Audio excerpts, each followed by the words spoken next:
What's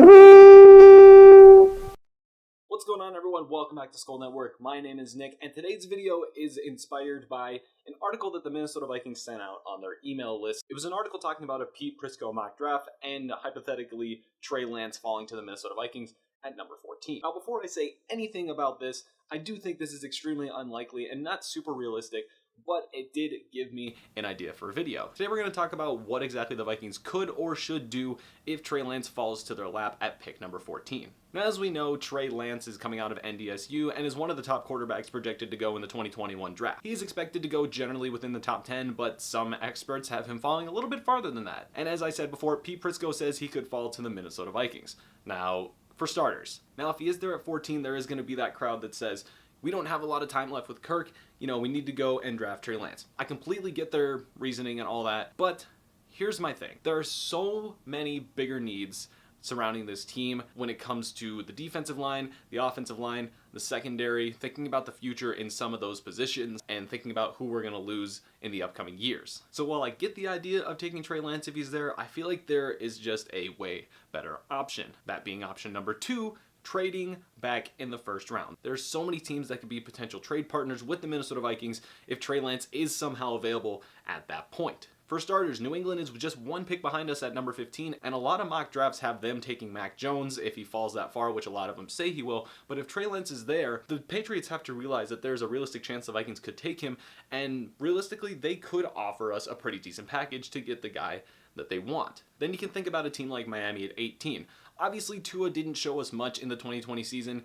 and whether they are thinking about moving on super quick is obviously known to basically no one except those inside the organization. And it's more than likely they're going to draft offensive line or wide receiver or something along those lines with their first pick. But for the second one, if there's a quarterback there at the skill level of Trey Lance, it's not completely unreasonable to think that the Dolphins could trade up and get Tua's replacement super quick. Kind of like the Arizona Cardinals situation where they got Josh Rosen 1 year and then Kyler Murray not too long after. Now, is that one super realistic? Not necessarily. But the Chicago Bears at pick number 20, let's face it, Andy Dalton, he's not going to be there forever. And he shouldn't be. He shouldn't even be there now.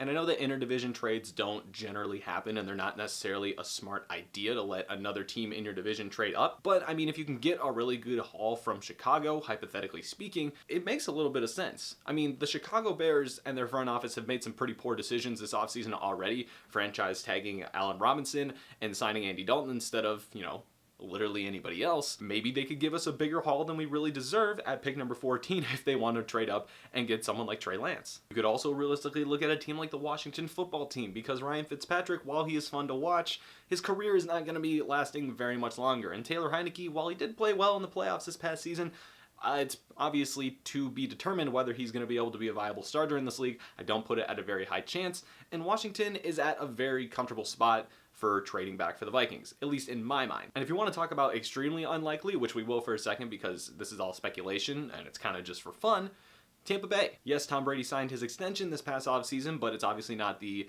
typical extension that you think. You can void basically all the years, and Tom Brady has said it himself. He's got a little bit of time left, but nothing crazy. Maybe if you want to trade back to the very last pick, I don't feel super comfortable about that because I feel like a lot of the players that the Vikings could take at 14 that would be really great for them and probably should take at 14 more than likely will not be available at the end of the first round. But I mean, if you can get a big enough haul hypothetically, why would you not do it? But again, that one is incredibly unlikely and I personally wouldn't even like that trade. But that is just a few of the ideas that I have. And again, I know that this is unlikely. Some people are probably going to go in the comments and say, why are you even making this video because this won't happen? It's because it's speculation, okay?